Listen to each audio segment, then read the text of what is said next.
Saludos, estimados participantes. En esta ocasión le traigo el desarrollo de un tema interesante referente a nuestra asignatura Derecho Procesal Penal 1. Y me refiero a la teoría general del proceso penal. ¿Acaso no has sentido curiosidad de saber qué es el proceso? ¿Qué es el proceso penal?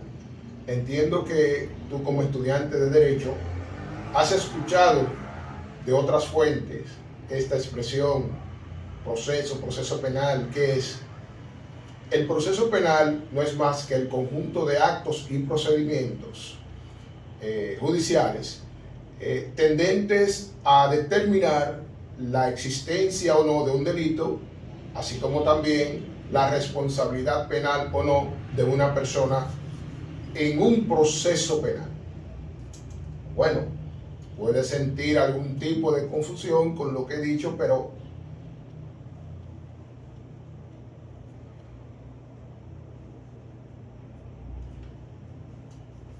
saludos participantes de esta asignatura Derecho Procesal Penal 1.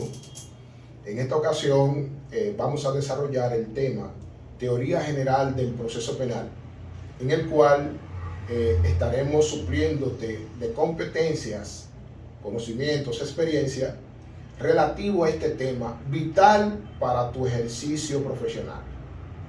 La teoría general del proceso vamos a verla desde la manera macro.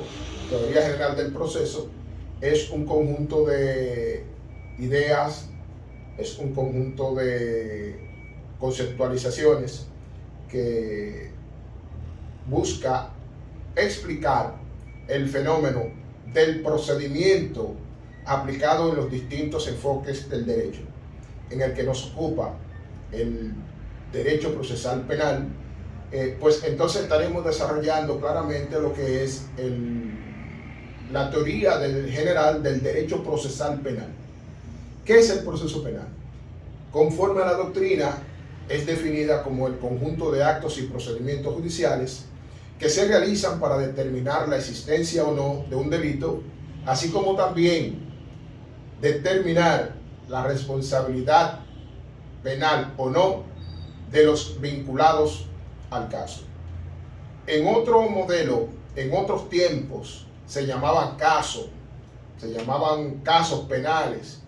Al día de hoy, luego de haber sufrido nuestro ordenamiento lo que se llamó la constitucionalización del proceso, trajo consigo cambios de paradigma donde ya hoy se conoce como proceso penal.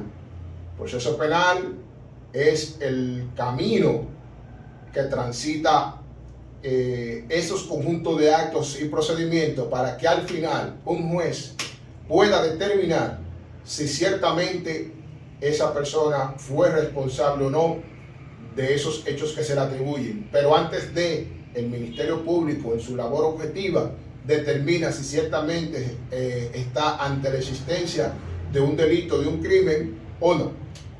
En ese sentido, el proceso penal dominicano debe de ajustarse a ciertas características.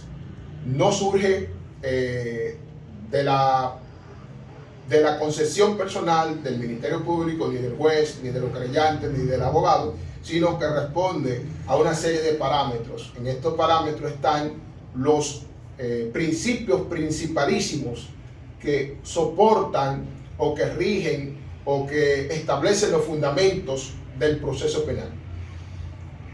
¿Cuáles son estos procedimientos? ¿Cuáles son estas características? Está el debido proceso de ley, que es un principio que lo encontramos en el artículo 69 de la Constitución de la República Dominicana, tutela judicial efectiva y debido proceso, la cual vincula a todos los actores del sistema, la cual vincula a todos los poderes, y que todas las actuaciones en relación a protección de derechos fundamentales, en relación a la realización de algún proceso o algún procedimiento, debe de estar regido por los procedimientos establecidos por la ley correspondiente.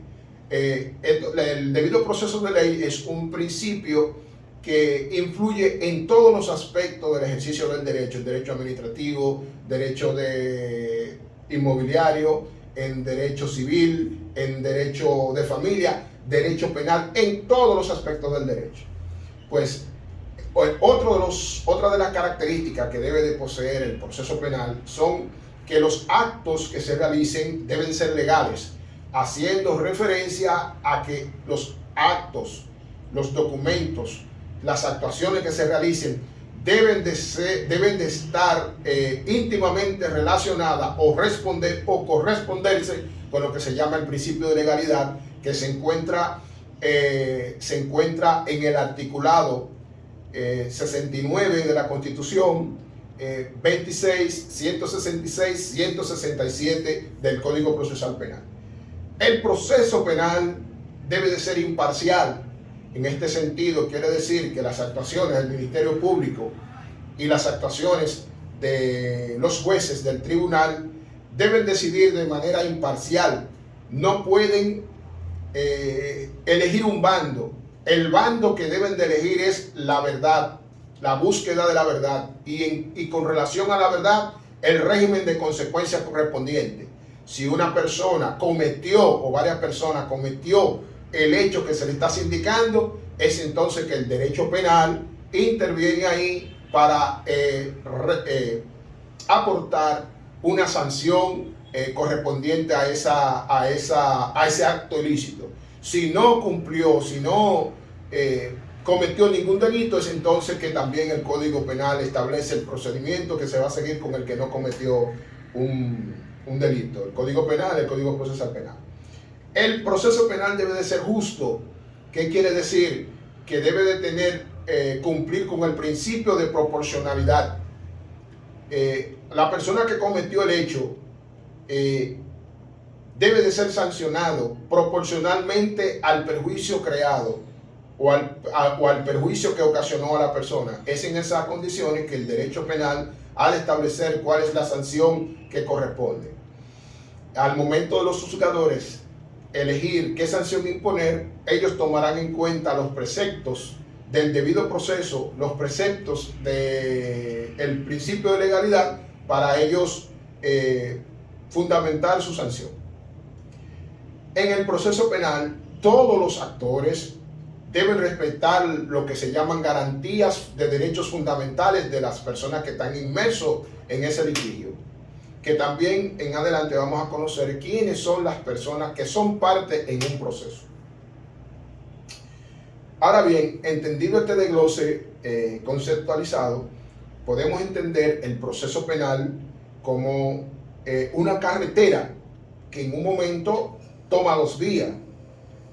Vamos a figurarnos el Ministerio Público que va transitando en ese camino. Vamos a figurarnos la víctima, el imputado, que son las dos partes del proceso que están caminando hacia el horizonte, y llega un momento donde el Ministerio Público, que es la parte céntrica por ser el sujeto procesal que constitucionalmente y procesalmente es el encargado de realizar la investigación, él es quien va primero a determinar si existe o no un delito.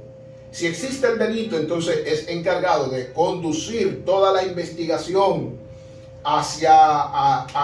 por el debido proceso de ley hasta determinar si esa persona que se encuentra vinculada a ese proceso como imputado es penalmente responsable o no, a través de los instrumentos que dispone la ley procesal para llegar a esto, para que esto se determine, y eso lo determina un juez. Entonces, en esas condiciones hay dos vías. Existe el delito, no es penalmente responsable, sí es penalmente responsable. Entonces, en cualquier dirección que tome la investigación o que la investigación lleve al Ministerio Público, es entonces que se van a aplicar los procedimientos del lugar y se van a realizar las actuaciones del lugar. Figuradamente, ya creo que tienen una idea de lo que es el proceso penal. La duración del proceso penal, conforme a lo que establece el artículo 148 del Código Procesal Penal, dice que el plazo máximo de un proceso son 4 años, pero también le agrega 12 meses más para que si dentro de ese proceso han intervenido en actos impugnatorios, recursos de apelación, recursos de casación, le da un periodo de 12 meses para llevar el proceso. ¿Por qué la ley hace un punto aquí? Porque en modelos anteriores existían procesos penales que sobrepasaban este tiempo. Entonces, dentro de las adecuaciones o mejoras que se sumergió nuestro ordenamiento jurídico, y muy especialmente en el aspecto procesal penal, al establecer un punto, un tiempo límite para que todo el sistema judicial llegue a una decisión en cada proceso que inicie. O sea, no es que el proceso va a iniciar y va a pasar tiempo, la persona 5 o 6 años para que un tribunal finalmente decida. No, el tiempo máximo son 4 años y 12 meses si ha intervenido algún tipo de, 12 meses más adicional si ha intervenido algún tipo de recurso penal.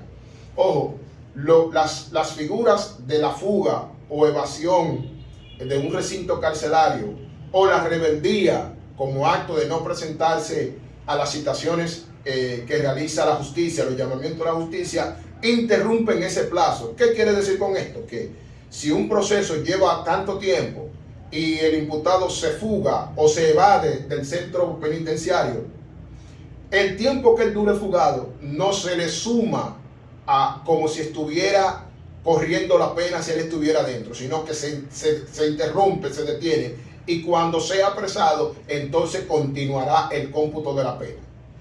La rebeldía suma puntos negativos al imputado en el sentido de que habrán actos procesales que él realizará, los cuales le afectará ese periodo de tiempo, porque al llegar al cómputo de la pena, al llegar al avanzar hacia otras etapas, y cuando se realiza un cómputo de la pena, se va a salir a notar ese tiempo que duró en rebeldía para presentarse a los tribunales. Que hubo que posponer la audiencia, suspender la audiencia, aplazarla para otra fecha. Ese tiempo que duró, esos 30 días, esos 20 días, esos 15 días, se le suman de manera negativa en cuanto al cómputo de la pena. Y va a hacer falta, todo ese tiempo computado va a hacer falta y va a tener que cumplírselo a la justicia. Hemos hablado ya de esto, pero ¿qué son los hechos punibles? Los hechos punibles, en el apartado acciones que nacen de los hechos punibles, queremos primeramente conceptualizar qué son los hechos punibles. Estos se refieren a los delitos y a los crímenes. La doctrinarios establecen que es lo mismo crimen y delito, pero otros doctrinarios definen que el crimen como una acción u omisión que va contra la ley y que puede ser castigada con una pena. Perfecto. El crimen es todo esto, pero es una acción que ha dejado reflejada la voluntad de la persona que está infringiendo la ley, y además hace otras voces doctrinarias refieren al crimen como un delito agravado. No podemos, por hacer un ejemplo gráfico, un asalto a mano armada, un delito, un asalto, asaltó, lo despojó de celulares, de sus pertenencias.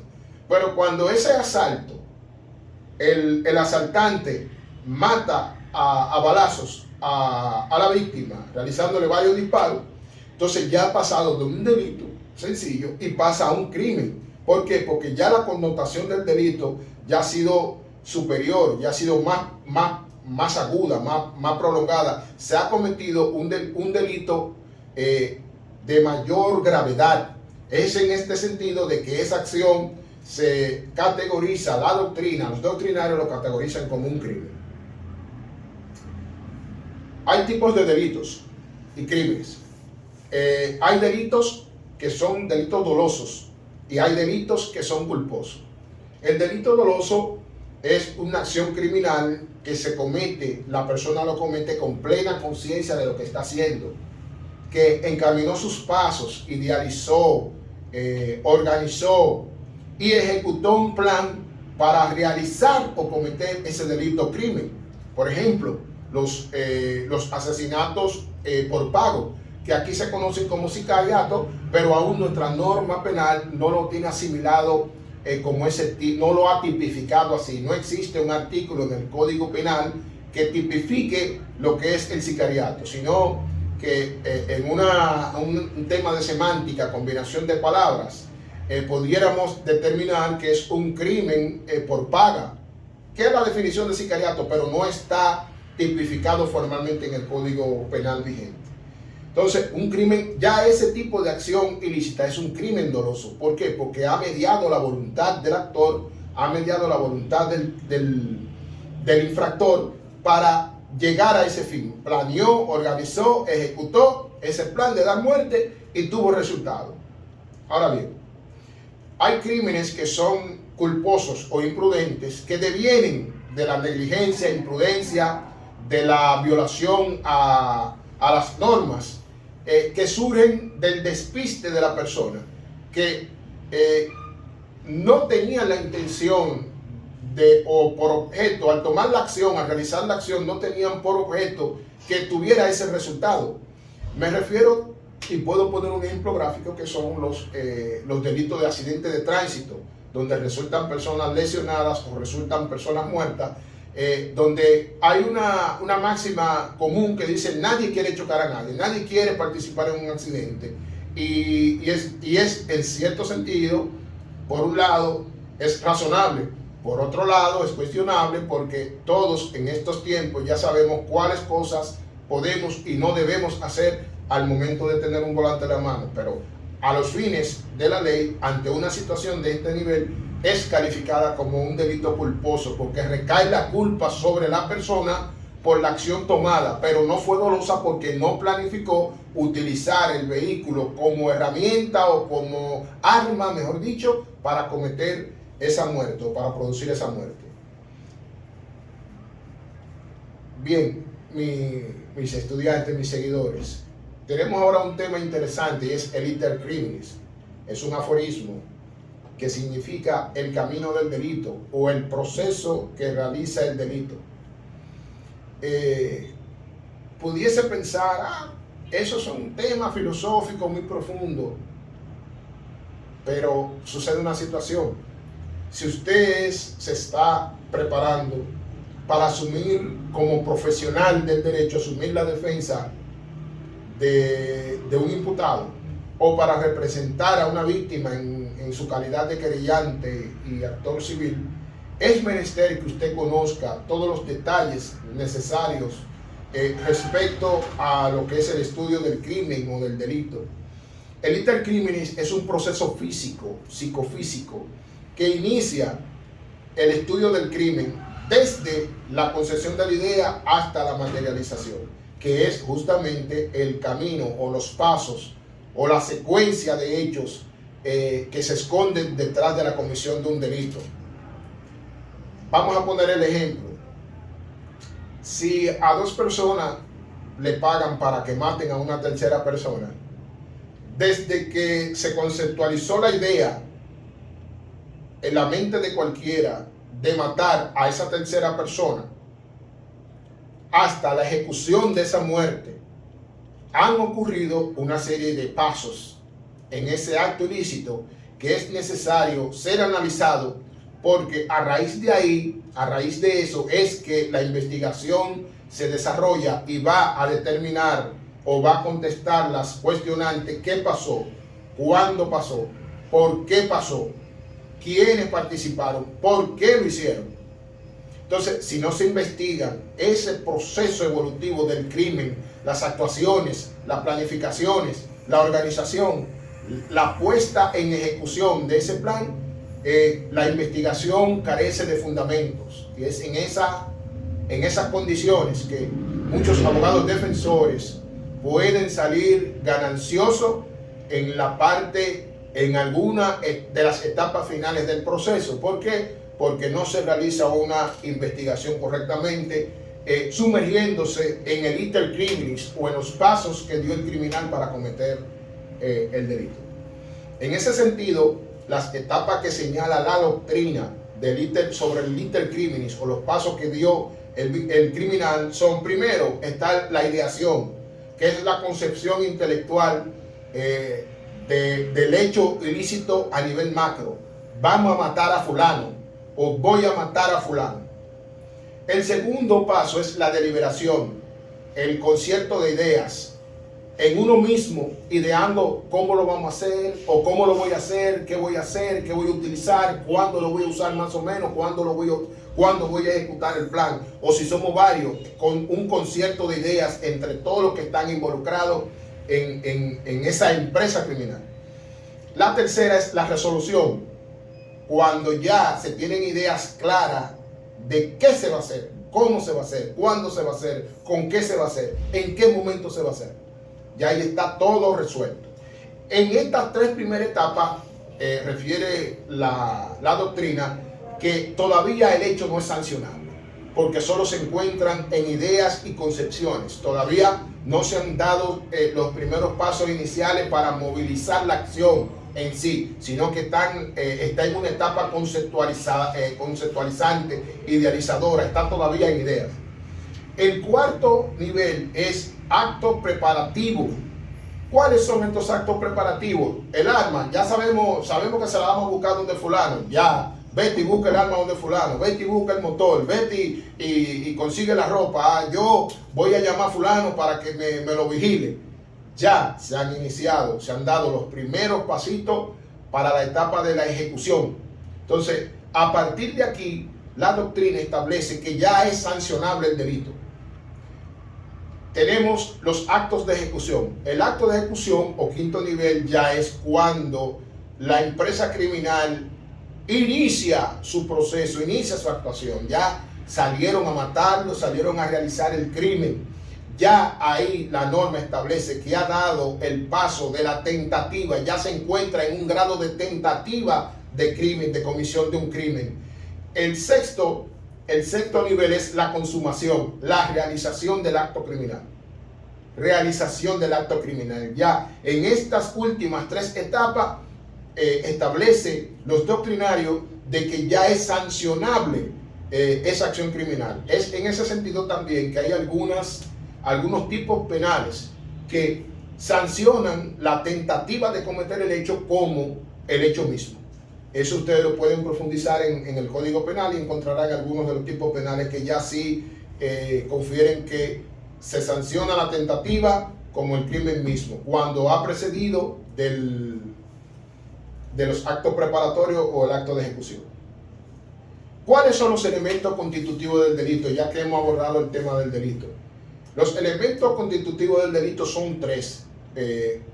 Utilizamos la teoría tripartita de los elementos constitutivos del delito. ¿Cuáles son estos elementos? Se encuentra la tipicidad o conducta típica, que la norma la refiere como toda conducta que conlleva a una acción u omisión en sentido ilícito.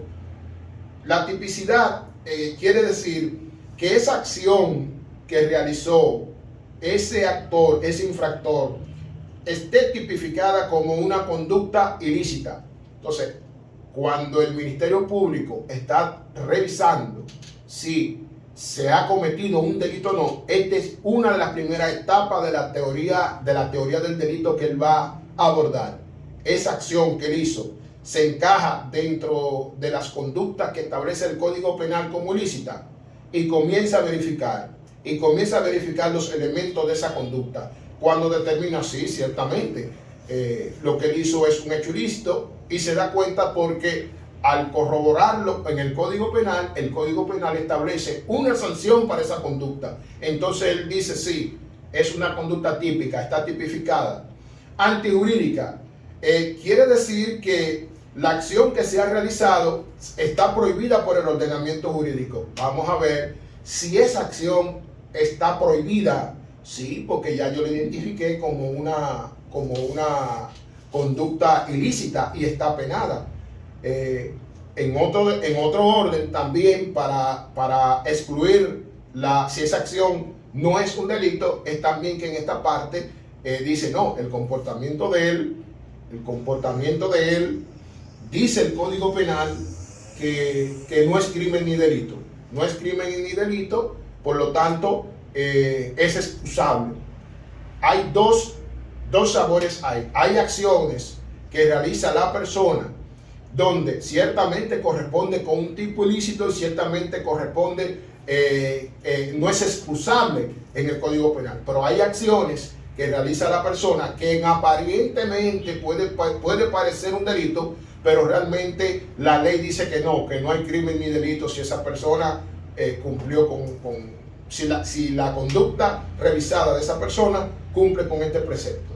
La última etapa de esos elementos constitutivos del delito, o sea, de la teoría del delito, es la culpabilidad, donde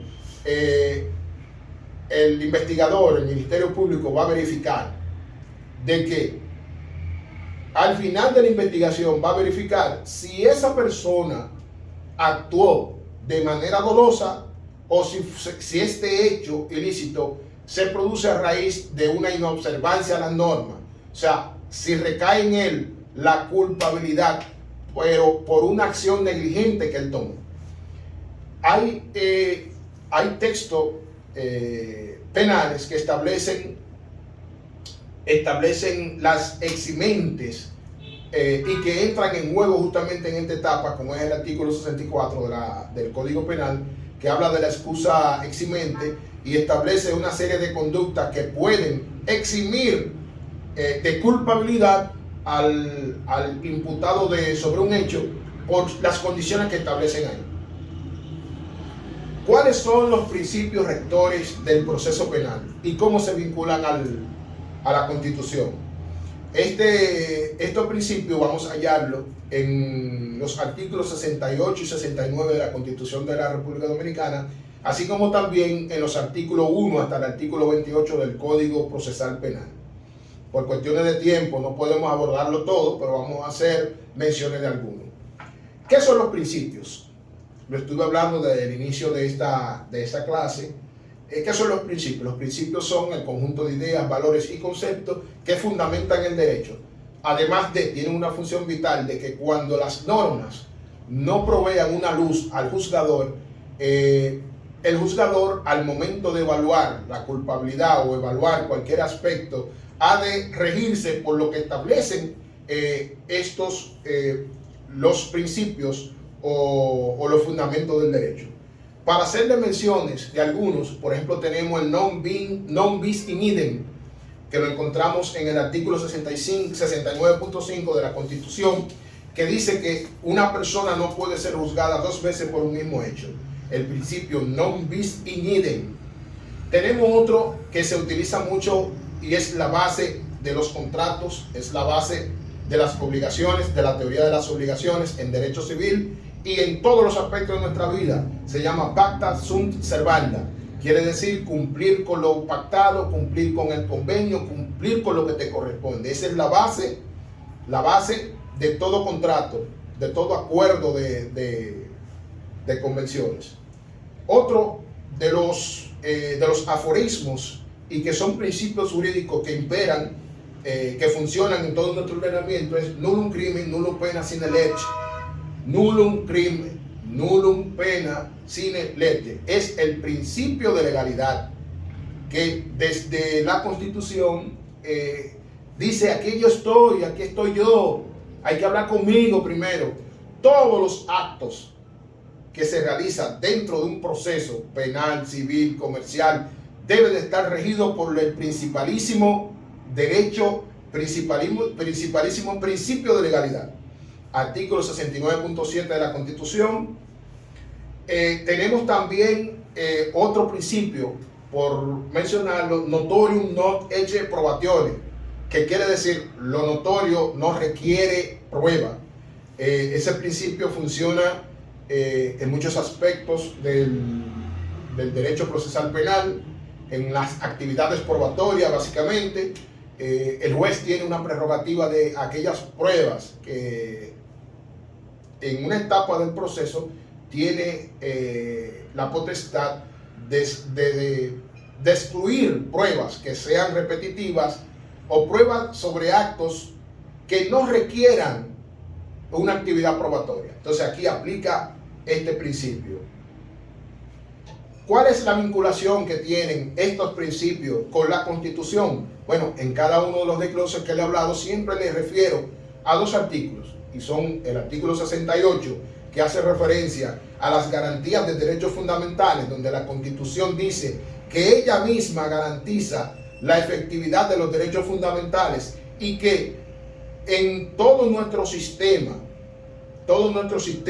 en el Estado, todos son obligatorios o deudores de garantizarnos esto. ¿Qué quiere decir?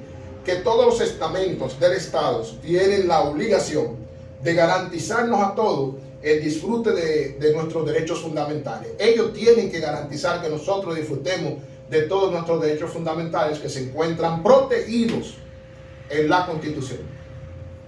Otro artículo es el 69, que se refiere a la tutela judicial y efectiva y debido proceso de ley, donde la Constitución establece que toda persona en el ejercicio de sus derechos tiene la garantía de la tutela judicial efectiva y que todas las actuaciones que se realicen deban apegarse al debido proceso de ley. O sea, que todas las actuaciones sobre las gestiones que ellos realicen, sobre el proceso penal que se lleve en contra de él, deben agotar y deben regirse, deben ser dirigidas por las establecidas por la ley, no por las invenciones de los sujetos, no porque el Ministerio Público se invente algo, no es porque el juez se invente algo, no es porque la parte contraria se invente algo, hay que irse por ese camino, no.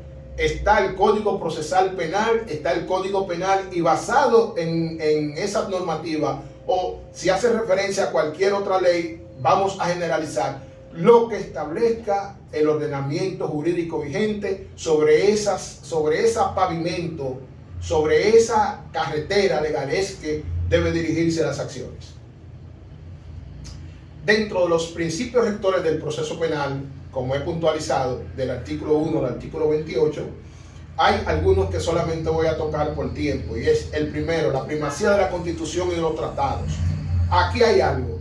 La Constitución, como nuestra ley primaria, nuestra ley de leyes, absorbe o es auxiliada por tratados internacionales donde somos signatarios y que se vinculan a lo que es los derechos humanos o derechos fundamentales. Todo nuestro ordenamiento jurídico, haciendo un paréntesis, a partir de la transformación que tuvo inicio en 1997 y que tomó acción a partir del 2002, sufrió lo que se llamó la constitucionalización del proceso. En esa tesitura de que algunos instrumentos internacionales, tratados internacionales vinculados a los derechos humanos, fueron absorbidos por nuestro ordenamiento jurídico, por la Constitución, por el proceso penal, por el Código Procesal Penal y algunas otras leyes que forman nuestro ordenamiento jurídico en distintos aspectos. ¿Qué quiere decir con esto? También el constituyente buscaba la manera de darle una importancia a los preceptos legales que tienen esos tratados internacionales. Buscó darle una igualdad a nivel jerárquico con la Constitución. Los tratados internacionales vinculados a los derechos humanos tienen jerarquía constitucional, están posicionados en la cima al lado de la Constitución. La Constitución dice que todo precepto legal que sea contraria a ella o que la contradiga es nulo. Entonces, en ese sentido, buscaron armonizar entre los tratados, entre esos instrumentos internacionales o tratados, buscaron armonizar con la Constitución. En ese sentido, ya le he mencionado los tratados. Ustedes pueden acceder a la página de la OEA y ahí ustedes van a ver un apartado con todos los tratados internacionales que existen. Muchos de ellos somos signatarios, de otros no lo somos. Pero por mencionarle algunos, tenemos la Convención Americana de los Derechos Humanos, tenemos también los derechos políticos y civiles, tenemos los derechos del niño, los derechos de la mujer, tenemos también la Convención Belén do Pará, que está vinculada a los derechos de la mujer y a la prevención de violencia contra la mujer y violencia intrafamiliar. Hay muchos otros principios que yo les invito a que investiguen esa página, profundicen, los descarguen, actualicen su biblioteca digital, porque aquí son de mucha importancia. Aunque hay muchos abogados de ejercicio que entienden de que nada más nos basta los códigos, pero yo los dejo con su creencia. Yo, en mi condición de docente, en mi condición de educador, tengo que ver todas las aristas alrededor y recomendarle las cosas positivas. Y esta es una. Ustedes actualicen su biblioteca, ustedes lean esos instrumentos internacionales y cuando comparen con la norma local, la Constitución, el Código Procesal Penal, el Código Penal, la ley de libertad condicional y ese tipo de, ustedes van a ver de que hay argumentos que se utilizaron de esos traslados que están ya dentro de nuestro ordenamiento jurídico. Otro de los principios, el principio 2, solución de conflictos, establece que es en los tribunales donde se van a resolver los conflictos, que son consecuencias de un hecho punible. Ahí dentro se resuelve. Juicio previo es juicio previo y juez natural. El artículo 3, principio 3 y principio 4 son principios interesantísimos porque rompieron una secuencia de actos funestos en nombre de la justicia, pero que lo que hicieron fue maltratar y lesionar derechos fundamentales y trajeron una aura negra durante muchos años en la República Dominicana, y es que cualquiera se constituía en juez y dictaba una sentencia en tu contra. Cualquier funcionario, cualquier acto militar, esto, tráncalo, ciérralo y bota la llave, como se decía, ya no. Ya las personas cuando están delante, están respondiendo ante un hecho, lo van a responder delante de la justicia a través de lo que se llama un juicio previo, un proceso penal. Juez natural, que en ese proceso penal ese imputado va a responderle a la justicia que está siendo administrada por un juez que la ley ha determinado para esos fines, no que cualquier persona, cualquier comisión, cualquier funcionario, que cualquier militar con rango quiera establecer, no, él es que te va a juzgar, no. La ley establece cuáles son esos órganos jurisdiccionales, quiénes son esos sujetos procesales terceramente imparcial, y establece la forma como ellos van a llegar a esa función.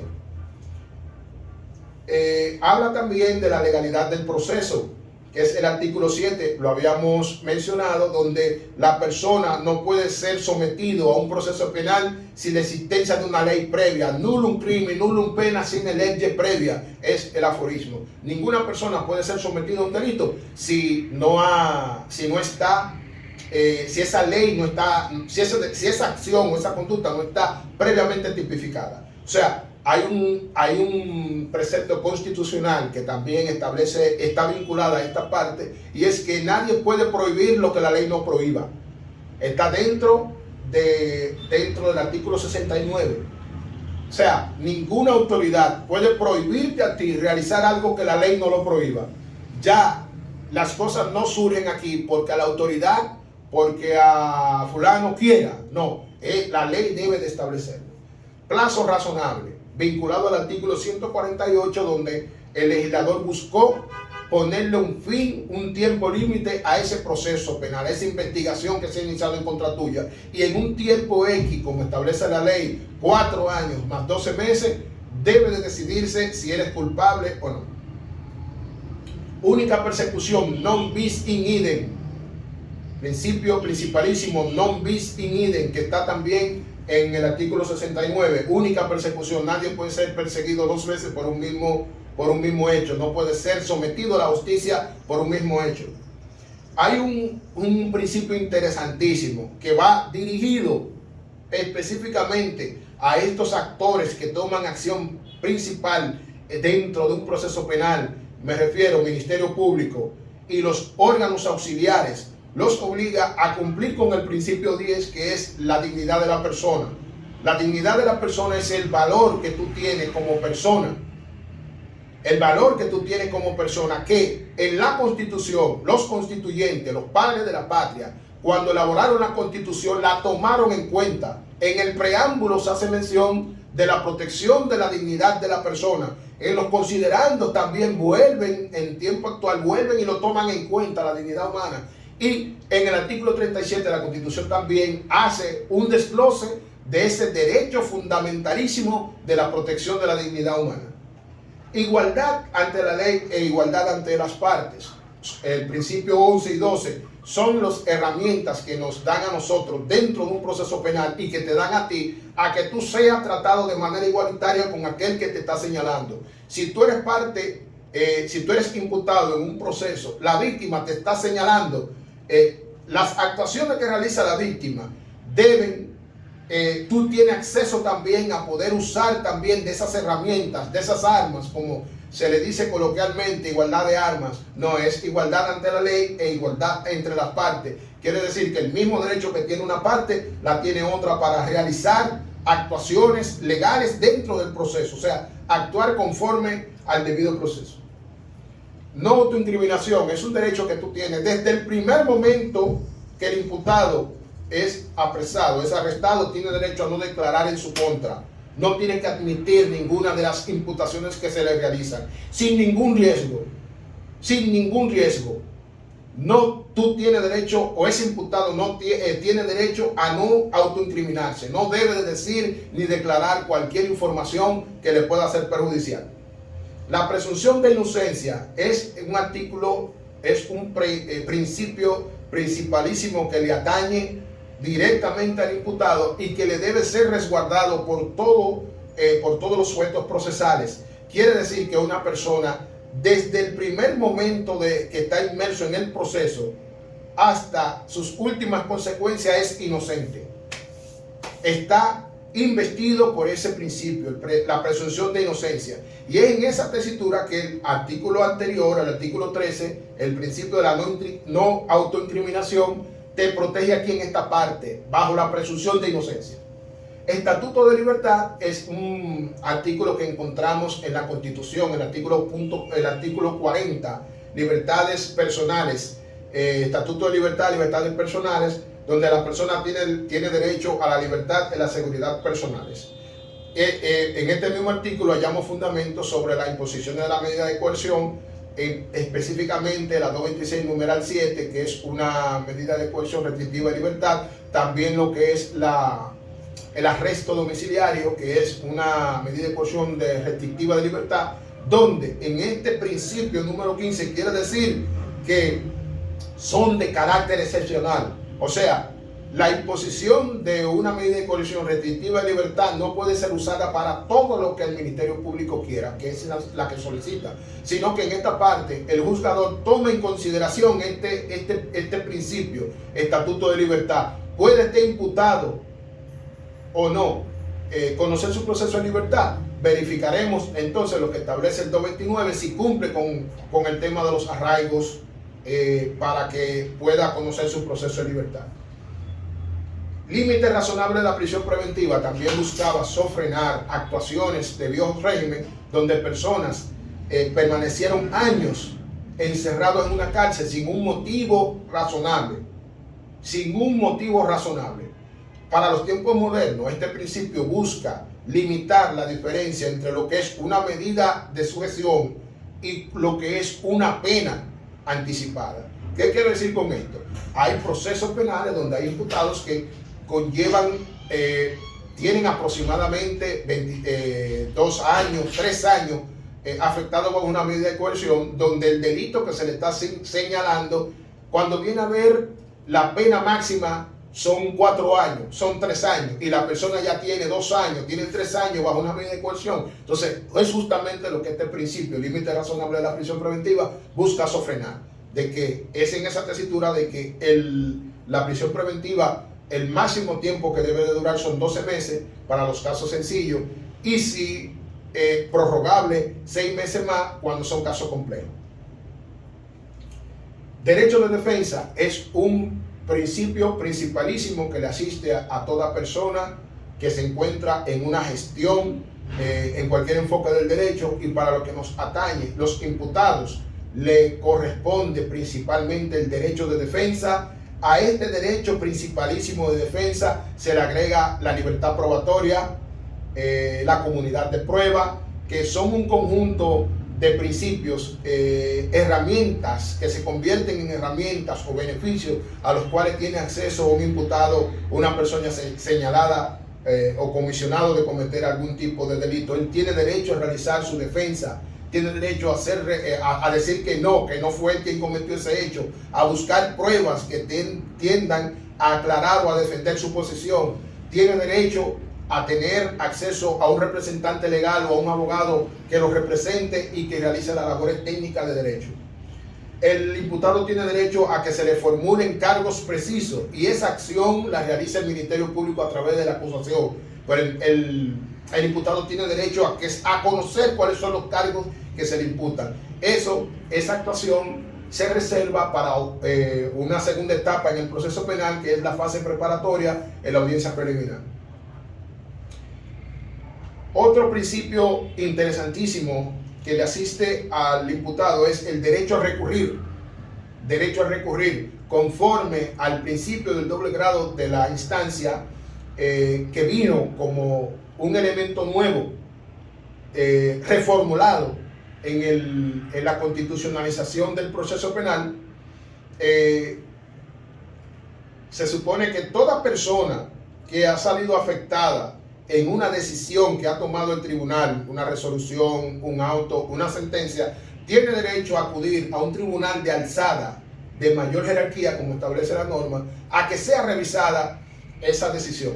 Esto es lo que quiere decir el derecho a recurrir. Cuando un imputado, una decisión del tribunal, una medida de coerción, una variación de medida de coerción, un cese de prisión preventiva, una solicitud de libertad condicional, una solicitud de medio libre, le sea rechazada y en la sentencia se observen falencias, se observen fallos, ese imputado, por mediación a su representante legal, tiene acceso a introducir un proceso llamado recurso de apelación.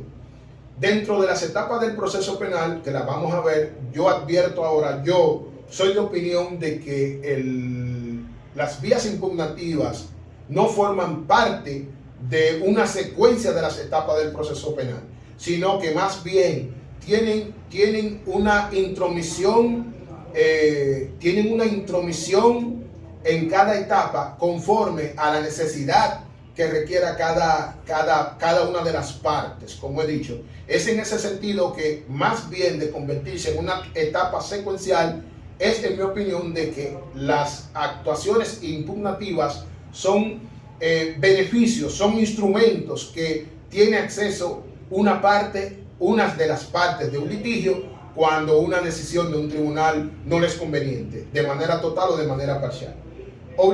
Separación de funciones es un principio que fomenta lo que le he ido comentando de actuaciones anteriores.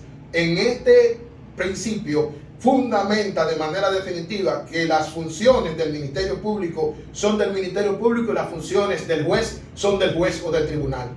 Anteriormente los jueces tenían una participación más activa y eran los encargados de la investigación. Ya no. Ya conforme a la norma constitucional, a la norma procesal y la ley orgánica del Ministerio Público, se señala al Ministerio Público como el encargado de la investigación.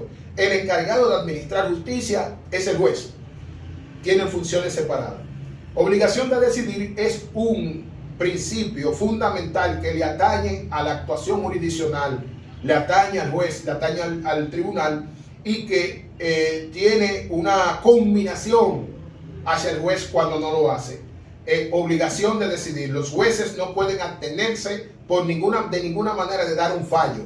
Antes de iniciar el proceso existen otras herramientas, que es la inhibición, no tiene nada que ver con esto, pero cuando un juez conoce de un proceso, tiene la obligación de decidir. Los jueces tienen la obligación de decidir, dar una decisión al final. Motivación de las decisiones de los jueces. Ya que el juez está obligado a decidir, dentro de su decisión tiene que motivar todas y cada una de sus decisiones que ha estampado, que ha registrado en ese instrumento llamado sentencia, llamado resolución, llamado auto. Tiene que motivar cada una de esas decisiones. Las motivaciones de las decisiones tienen una vinculación directa con los recursos de apelación, ya que una falta a la motivación constituye uno de los motivos para usted recurrir la sentencia conforme lo establece el artículo 417 del Código Procesal Penal. La legalidad de la prueba. Habíamos hablado de este principalísimo que rige todos los procesos en todas las actuaciones. artículo 26, legalidad de la prueba, que dice que los elementos de prueba solo tienen valor si son obtenidos o incorporados al proceso conforme a los principios y normas del proceso. El bloque de legalidad de la prueba, el principio de legalidad de la prueba, los encontramos en el siguiente articulado: 69 de la Constitución, 26, 166 y 167 del Código Procesal Penal. Derechos de la víctima. Este principio le atañe directamente a la víctima. Habíamos hablado del derecho de defensa, que le atañe al imputado, pero en este caso, derecho de la víctima, podemos encontrarlo en el artículo 84, del 83 al 85 del Código Procesal Penal, que tipifica a la víctima y que habla de los derechos a los cuales tiene acceso la víctima. El último principio, que es el derecho de ejecución de la pena, es el primer granito de arena que conforme a la transformación del ordenamiento jurídico en tiempo que ya le he referido, pone en fundamento la ejecución de la pena. Respecto a esto tenemos la ley 164 sobre libertad condicional. Tenemos la ley 113-21 que rige el sistema penitenciario y correccional del país. Y tenemos la resolución 296-2005 que es el reglamento del juez de ejecución de la pena. Ahí es donde hallamos todo el marco legal que va a funcionar y donde se va a relacionar el tema de la ejecución de la pena. Ahora bien, hemos mencionado todo, hemos desglosado todo esto. Nos queda hablar e identificar quiénes son o qué son los sujetos procesales, quiénes son, cómo es su participación, a qué tienen acceso, que ya este es el tema conclusivo de esta clase. Tenemos como los sujetos principales, como sujetos procesales, tenemos al juez, que es el tercero imparcialmente encargado de administrar justicia. El juez no es parte del proceso. El juez es ese tercero que se encarga de escuchar a las partes y tiene la obligación de decidir, y su decisión la plasma en un documento llamado sentencia, resolución o acto. Hay tribunales que son unipersonales, que están compuestos por un solo juez, y hay tribunales que son colegiados, que en relación a la magnitud de su responsabilidad, la decisión es deliberada o es consultada entre los jueces. En el tribunal colegiado, conforme a la norma, está compuesto de 3 a 5 jueces. Otro de los sujetos procesales tenemos la parte acusadora, que está compuesta o está representada por el Ministerio Público, el cual a su vez se auxilia de lo que son los órganos auxiliares, como son la Policía Nacional, la Dirección Nacional de Control de Drogas y los departamentos que forman parte de las Fuerzas Armadas que realizan labores policiales, y todas ellas en coordinación con el Ministerio Público, de acuerdo a una investigación iniciada o que se encuentra nada más en noticias crímenes. Por otro lado, tenemos a las víctimas, que son, conforme al artículo 83 del Código Procesal Penal, son quienes han recibido directamente un perjuicio, o aquellos que le sobreviven a una persona cuando media un homicidio. En un homicidio, los hijos, los hermanos, los padres, los hijastros, todos ellos resultan ser víctimas ante la ley y por lo tanto pueden accionar. Las víctimas también les asisten otras calidades, como son ser querellante o participar como querellante y actor civil en el proceso también. O sea que además de víctima, les asiste la actuación de condición de querellantes y actor civil. Otro de los sujetos procesales es el imputado, la persona que carga con el señalamiento, la persona a quien se les indica que ha cometido algún delito. Otro de los sujetos procesales son los abogados, ya sea el defensor técnico o el representante de la víctima, que actúa como querellante y actor civil. Viene nuestra aclaración. Dentro del proceso penal, las partes que se encuentran en litigio son la víctima y son el imputado. Ni los abogados, ni el juez, ni la secretaria, ni el alguacil forman parte del proceso. No tienen un interés conforme a su concepción como legal. No tienen interés es porque ellos no forman parte del litigio, no forman parte del proceso. Si el juez o el fiscal tienen algún interés legítimo en ese litigio, son socios de la víctima, son socios del imputado, hay un proceso llamado inhibición que los obliga a ellos a salir de ese proceso. y por lo tanto no van a formar parte de ninguna manera forman parte. Bien, hasta aquí la clase del día de hoy. Espero que